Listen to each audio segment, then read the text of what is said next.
जो छोटे व्यापारी हैं उनको यूपीआई ट्रांजैक्शन पर इंसेंटिव मिलेगा। केंद्रीय कैबिनेट ने योजना को मंजूरी दी है। 2000 रुपए के ट्रांजैक्शन पर दुकानदार को किस तरीके से 3 रुपए यहां पर मिलेंगे, यानी कि जो इंसेंटिव है उसका जिक्र हम कर रहे हैं। यूपीआई इंसेंटिव स्कीम 1 साल के लिए बढ़ी है। सरकार 1500 करोड़ यहां पर खर्च करने वाली है। 3400 करोड़ के राष्ट्रीय गोकुल मिशन को भी मंजूरी दी गई है।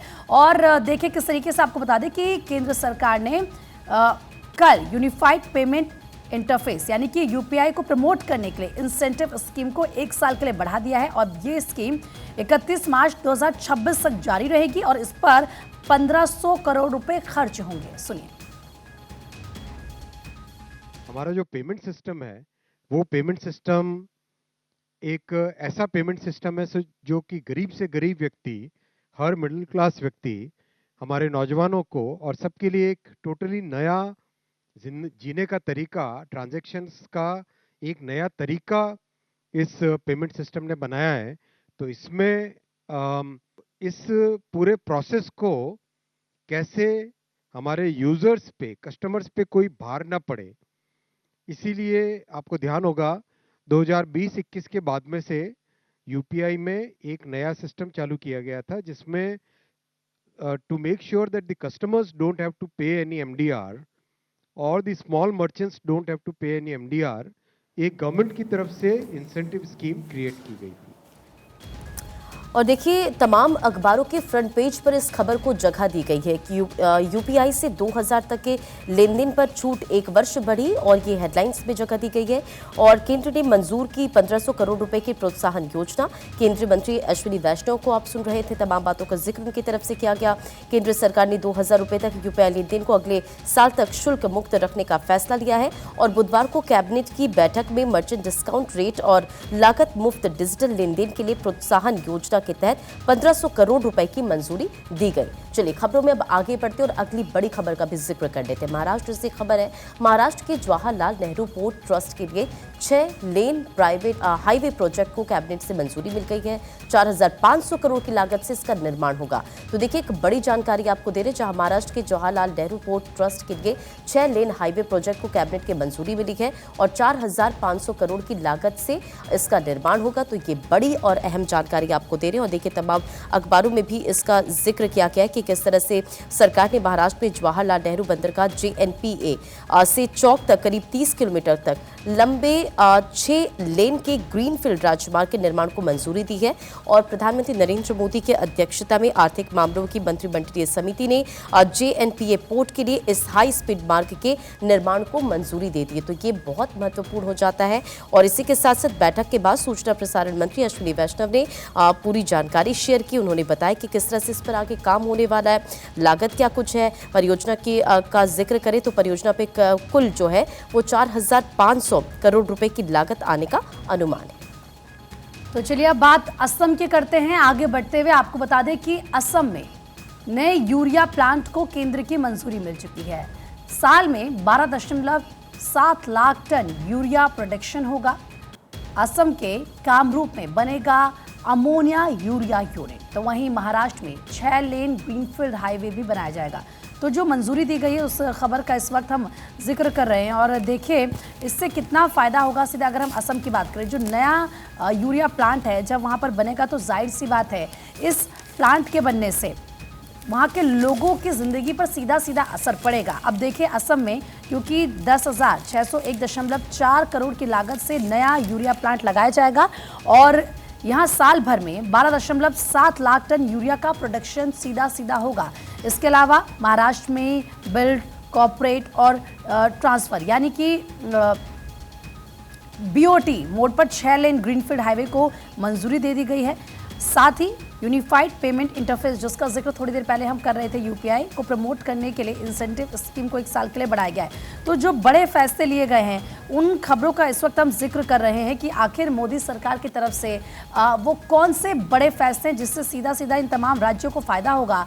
और देखिए जो यहाँ के लोग हैं उनका आप ये कह सकते हैं कि जीवन बदलता हुआ नजर आएगा। अगर असम के लिहाज से बात करें तो जो नया यूरिया प्लांट है उसको केंद्र की तरफ से मंजूरी दी गई है और इससे असम की जनता को सीधा फायदा होगा। तो ये असम की हमने बात की है, जाहिर सी बात है वहाँ पर लोगों को इसके जरिए रोजगार भी मिलेगा। और जो बड़े फैसले कल लिए गए हैं, एक एक वो कौन कौन सा फैसला है जो केंद्र सरकार ने लिया है, जिसको मंजूरी दी है, भारत 24 उसके बारे में आपको जानकारी दे रहे हैं। और देखिए, केंद्र कैबिनेट की बैठक हुई, तमाम बड़े फैसले लिए गए, जिसका जिक्र हम लगातार कर रहे हैं। वो तमाम बड़े फैसले क्या, और केंद्र कैबिनेट की मीटिंग को लेकर पीएम नरेंद्र मोदी ने सोशल मीडिया प्लेटफॉर्म एक्स पर पोस्ट भी किया है। असम का नया यूरिया यूनिट से बढ़ेगा देश का यूरिया उत्पादन, जिसका जिक्र अभी प्रीति कर रही थी। पूरी डिटेल्स में आपको हमने खबरें बताई, और इसका जिक्र पीएम नरेंद्र मोदी ने सोशल मीडिया प्लेटफॉर्म एक्स पर भी किया है। यूपीआई ट्रांजैक्शन पर छोटे व्यापारियों को इंसेंटिव मिलेगा, क्योंकि देखिए तमाम अखबारों के फ्रंट पेज पर इस खबर का जिक्र है, और पीएम नरेंद्र मोदी ने सोशल मीडिया प्लेटफॉर्म एक्स पर पोस्ट करते हुए इसका जिक्र भी किया है। दरअसल केंद्रीय सूचना एवं प्रसारण मंत्री अश्विनी वैष्णव ने बताया कि छोटे व्यापारियों के लिए 2000 तक के यूपीआई लेन देन पर प्रति लेन देन मूल्य जो है वो 0.15% का प्रोत्साहन दिया जाएगा। दावों की प्रतिपूर्ति तिमाही के आधार पर की जाएगी, और जो स्वीकृत दावा राशि है वो 80% हर तिमाही में बिना शर्त दिया जाएगा, और जो शेष 20% बैंक की तकनीक गिरावट 0.75% से कम होने पर दिया जाएगा, और जो बचा हुआ है यानी कि जो शेष 10% सिस्टम अपटाइप 99.5% से ज्यादा होने पर मिलेगा।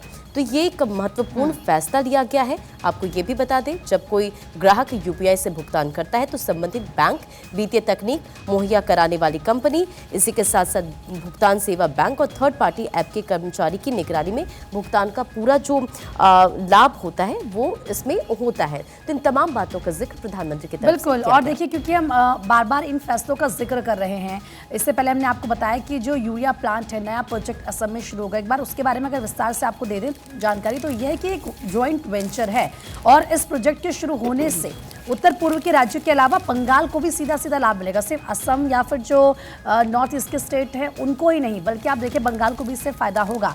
यूरिया प्लांट के लिए गैस की अधिक ज़रूरत को उत्तर पूर्वी राज्यों से मुहैया करवाया जाएगा। गैस ग्रिड से भी यूरिया प्लांट को गैस सप्लाई की जाएगी, और ये प्लांट 48 महीने में बनकर तैयार हो जाएगा, यानी कि बहुत ही तेज़ी के साथ उसमें काम किया जाएगा। इस यूरिया प्लांट के लिए असम सरकार ने मंजूरी दे दी है। इस प्लांट से म्यांमार, भूटान, बांग्लादेश को यूरिया का निर्यात भी हो सकेगा, जो हमारे पड़ोसी मुल्क हैं। घरेलू स्तर पर बात करें तो इस प्लांट के बनने में कामरूप और असम के आसपास के राज्यों में जो यूरिया की ढुलाई है उसका खर्च बचेगा, जो अभी तक इसमें आप कह सकते हैं कि अच्छा खासा अमाउंट खर्च हो जाता है।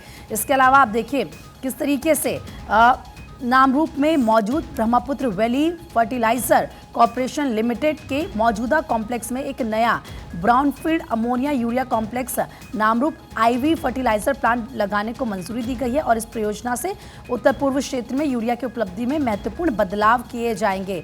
तो देखिए, जो बड़े फैसले हैं कल, चाहे आप तमाम राज्यों को देख लें जिनसे सीधा फायदा होगा, क्योंकि महाराष्ट्र में भी कुछ प्रोजेक्ट्स हैं जिनको मंजूरी दी गई है, बंगाल को इस प्रोजेक्ट से फायदा होगा, असम को जाहिर सी बात होगा, इसके अलावा जो पड़ोसी मुल्क हैं उनको होगा, जो स्टेट्स हैं उनको किस तरीके से फायदा होगा, एक एक जानकारी विस्तार से हम आपको दे रहे थे। तो वहीं आपको बता दें कि जो बीजेपी सांसद हैं सुधांशु त्रिवेदी ने असम के धुबरी को कहा मिनी बांग्लादेश। दरअसल विपक्ष पर उन्होंने इस दौरान जमकर हमला किया।